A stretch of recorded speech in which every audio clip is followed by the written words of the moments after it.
दोस्तों राम राम नमस्कार। एक बार फिर से आप सभी का स्वागत है। और देखिए आज हमारे साथ है जिला पार्षद संजय बड़वासनी भाई।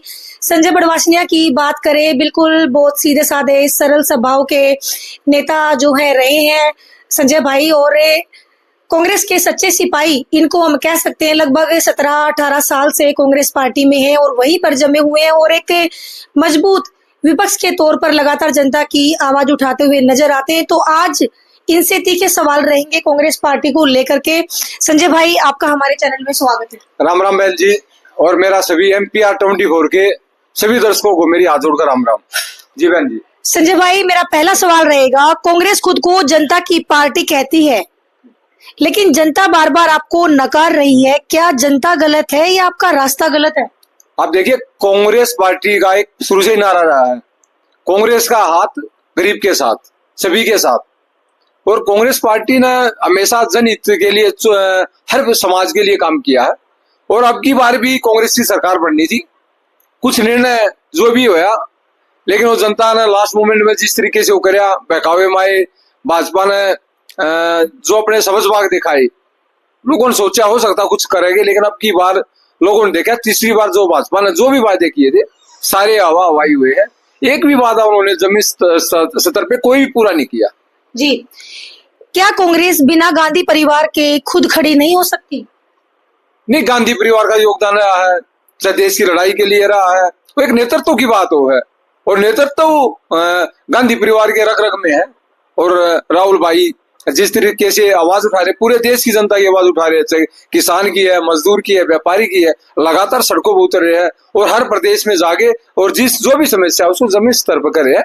और अहम योगदान, क्योंकि एक बनने वाली बात है, जनता का जो रुझान हो गांधी परिवार की तरफ है। कांग्रेस आज भी 20वीं सदी की सोच से 21वीं सदी की राजनीति लड़ रही है। क्या ये असली समस्या है कांग्रेस की हार की? नहीं, अब लेकिन एक बात तो है, युवाओं को आगे लाना चाहिए। जब युवा आगे आएगा, नई सोच होगी, नई ताकत होगी और उसी तरीके से नए काम भी होंगे। पहले आप देखिए 15 साल 20 साल पहले बुजुर्ग सरपंच बनाया करते, और अब नए युवा लड़के जो सरपंच बने हैं 25-25 साल के, 26-26 साल के, तो गांव में विकास भी एक नए तरीके से होने लग रहा है। इसी तरीके से युवाओं को कांग्रेस ने आगे लाना चाहिए और जो जमीन स्तर पे जुड़ा हुआ, जो जमीन स्तर पे काम कर रहा है, उसको ज्यादा से ज्यादा मौके देकर आगे बढ़ाना चाहिए।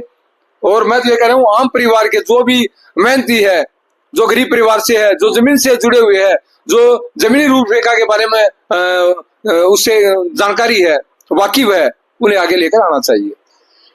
अक्सर अगर कांग्रेस वाकई जनता के लिए काम करती है तो आज देश में आपकी सरकारें गिरती क्यों जा रही?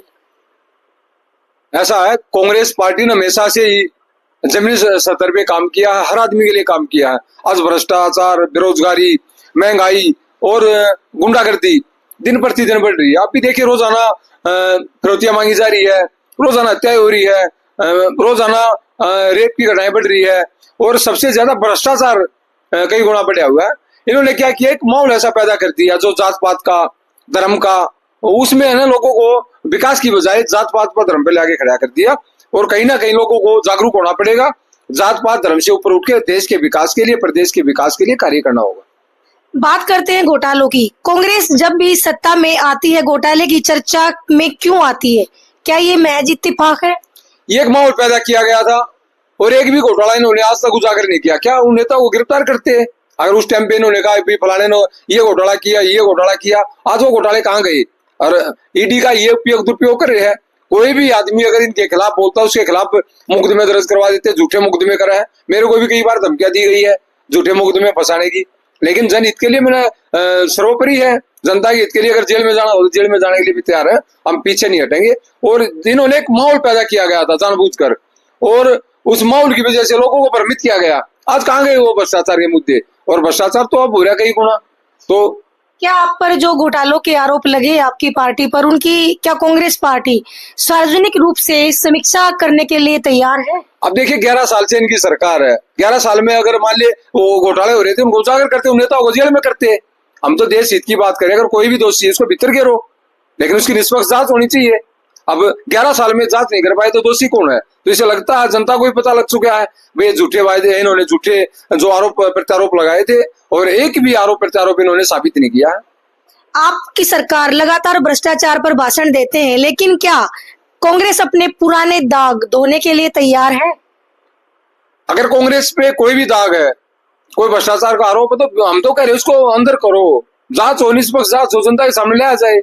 अब मैं किसी पे भी कोई आरोप बिना सबूत के कुछ भी लगा सकता हूँ, लेकिन वो साबित भी तो करना होगा ना। अगर बीजेपी 11 साल में वो साबित नहीं कर पाई तो इसमें किसकी कमी है? बीजेपी के नेतृत्व की है।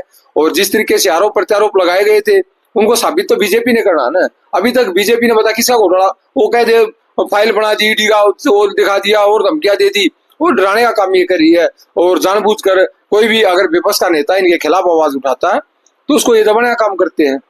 जी, जनता को भरोसा कैसे दिलाएंगे? क्या अब भी कांग्रेस की सरकार बनी तो 2G घोटाला, कॉमनवेल्थ घोटाला, कोयला घोटाला जैसी सुर्खियां नहीं बनेंगी?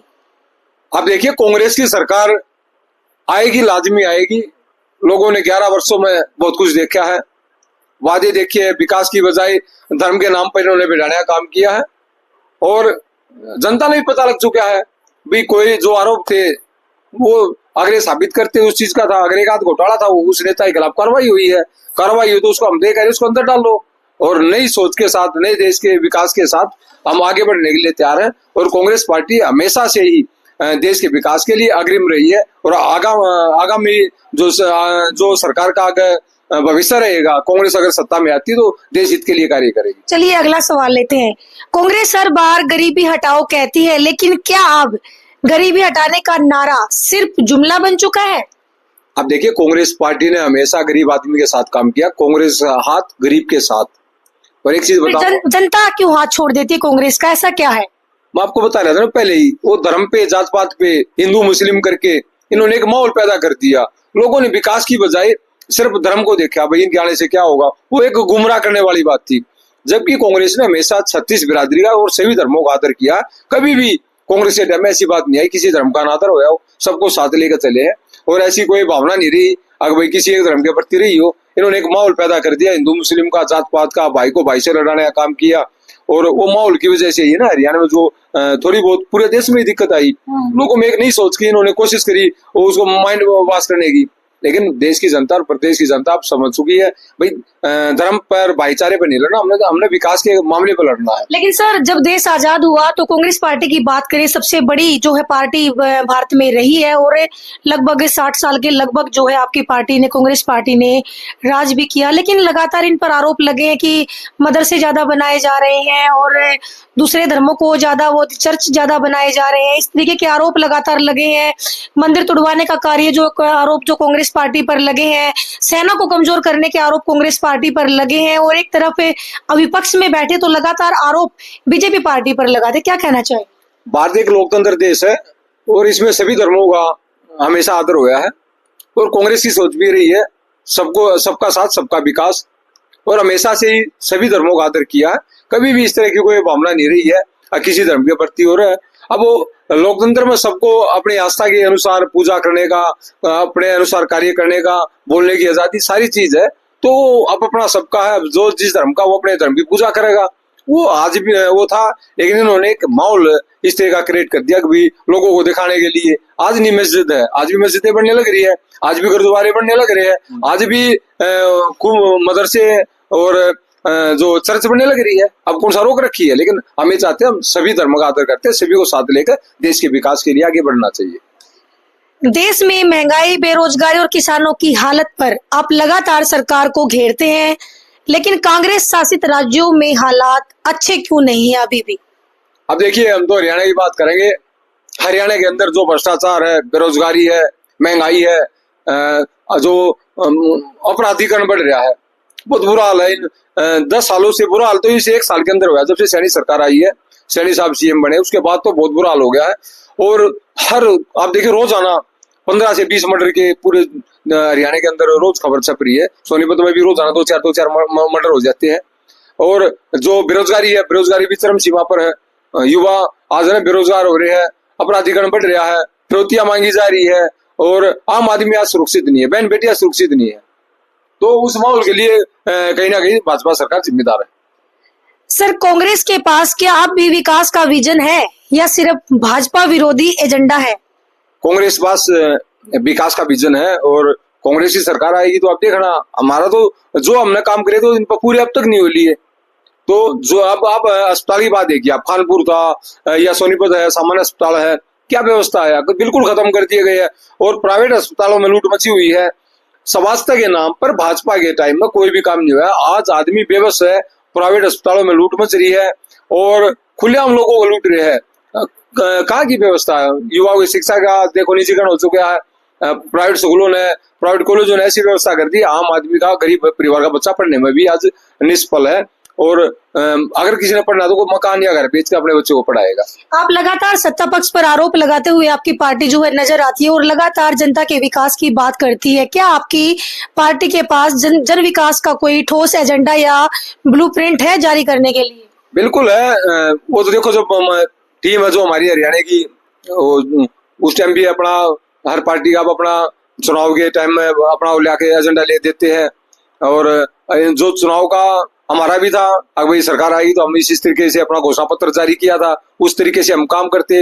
लेकिन भाजपा ने जो घोषणा पत्र काम किया, लाडो लक्ष्मी योजना की उन्होंने बात करी, 2100 रुपए प्रत्येक महिला को देने की बात थी, कहाँ कर दी? अब 1 लाख रुपए से इनकम कम जिसकी है उन महिलाओं को देने की बात करी है। जबकि चुनाव से पहले सभी महिलाओं को 2100 रुपए देने की बात थी, 300 रुपए 500 रुपए का सिलेंडर देने की बात थी, 300 यूनिट बिजली फ्री देने की बात थी, युवाओं को रोजगार देने की बात थी। तो बहुत सी ऐसी घोषणाएं थी, एक भी लागू नहीं की है। और अभी बुजुर्गों को, क्योंकि पहले चुनाव में इन्होंने 5100 रुपए, जब जेजेपी की इनकी सरकार थी, 5100 रुपए का इनका था, 5100 रुपए हम बुढ़ापा पेंशन देंगे। और सैनी सरकार बनने के बाद मात्र 250 रुपए बढ़ाए गए हैं, जबकि पहले 500 रुपए बढ़ा करते। और एमएलए एमपी की पेंशन रोजाना मतलब हर साल बढ़ रही है, मोटी पेंशन ले रहे हैं। और जब गरीब आदमी है उसकी पेंशन काटी जा रही बुजुर्गों की। जबकि एक जो अरबपति आदमी है, क्योंकि जितने विधायक और सांसद मोटे हैं, मोटा सिस्टम उनका, उनकी पेंशन तो घटती नहीं। उल्टा जो गरीब आदमी, बुजुर्ग आदमी, अगर मियाँ बीबी कोई जॉब पे, अब ये सम्मान भत्ता था, इसको भी काटा जा रहा है। बीपीएल कार्ड काट दिए गए हैं। और गरीब आदमी जो एक प्रधानमंत्री आवास योजना की किस्त थी, 7 महीने हो गए, दूसरी किस्त अभी तक जारी नहीं की। 7 महीने के अंदर उन आदमियों ने कर्जा लेकर मकान बनाए। और दूसरा, कुछ आदमियों की तो अभी छत भी नहीं डली है। गर्मी निकल गई, बारिश निकल गई और अब ठंड आ गई है, तो वो परेशान हो रहे हैं। 7 महीने प्रधानमंत्री आवास योजना की दूसरी किस्त जारी नहीं की गई। और आप देखिए, वह किस्त बिहार की तरफ भेजा गया है। जो पैसा मकान पास करने चुनाव को देखते हुए ना, वहां पे पैसा फेंक दिया इन्होंने, बिहार की तरफ ये कार्य कर रहे हैं। अच्छा, अभी आपने सत्ता पक्ष पर जो अभी आरोप लगाए हैं, जो समस्याएं आपने बताई है, अगर भविष्य में आपकी सरकार आती है, क्या समाधान आपको नजर आता है इनका? बिल्कुल है। भविष्य में सरकार आएगी तो गरीब आदमी, अच्छा किसान है, मजदूर है या व्यापारी है, गरीब आदमी है, प्लाट दिलाने का काम कांग्रेस पार्टी ने किया था। 100 गज के प्लाट दिए, आज ये प्लाट दे रहे हैं। किसी गांव में 5, किसी में 10। कांग्रेस के टाइम में एक के गांव में 300 400 प्लाट दिए गए हैं इनके। उसमें अभी मेरे रतनगढ़, क्या गरीबों को ही प्लाट दिए गए हैं सर? गरीब आदमियों को लगभग, अगर एक आध गोगल था कटिया भी है, क्योंकि कमेटी वो काम करती थी। अब तो गरीब आदमियों को भी नहीं दिए जा रहे। किसी गांव में 10 प्लाट है, किसी में 5 है। मैंने तो काफी लड़ाई लड़ी है, क्योंकि उस टाइम पे कुछ कमी आ रही थी। और योजना ऐसी होनी चाहिए, अगर जिस टाइम घोषणा करी, साथ के साथ 6 महीने के अंदर उस योजना पर अमल होना चाहिए, लागू होनी चाहिए। जी, कांग्रेस की सबसे बड़ी चुनौती भाजपा है या अपनी उनकी आपस की अंदर की फूट? ऐसा है, भविष्य में कोई भी चुनौती नहीं होगी।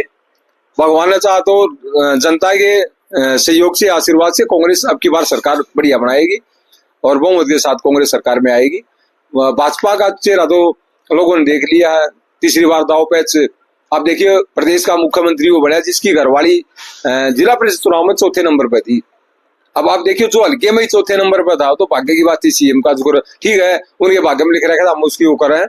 लेकिन जो 4थे नंबर पर, जिला परिषद 4थे नंबर पर था, वो चीज आप खुद देख सकते हो कैसी बात है, लोगों की कैसी सोच थी उसके प्रति। जी,